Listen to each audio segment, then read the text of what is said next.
We are gathered here today under the sponsorship of the Cultural Landscape Foundation, TCLF, and our goal is to help people see, value, and understand landscape and landscape architecture, as well as its practitioners, in the way that many people have learned to look at buildings and their designers.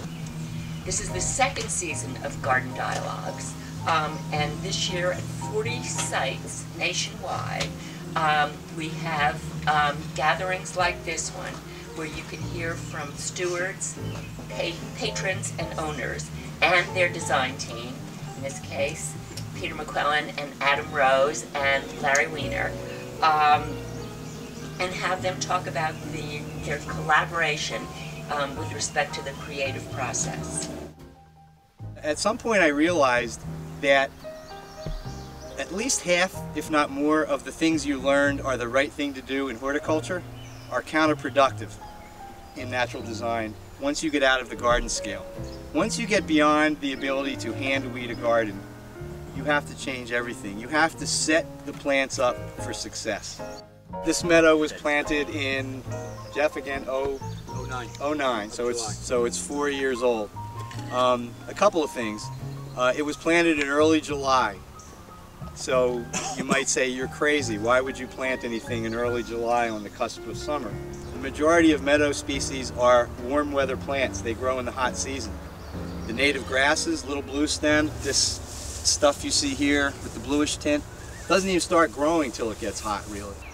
And that's just one of a number of strategies that you're doing in plant selection, in time of planting, and in management afterwards to stack the deck in favor of the species that you've planted over the potential weeds.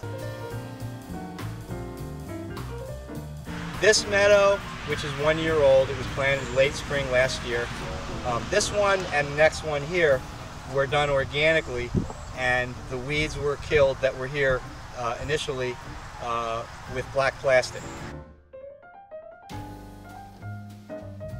You're looking not only at what you see at the moment in early stage meadow, but you're looking at what's underneath coming on. The first year a plant starts coming in, particularly the longer term species, you'll see a few of them, the few individuals that happen to be either a little more robust or in a little better spot for it, so they flowered this year.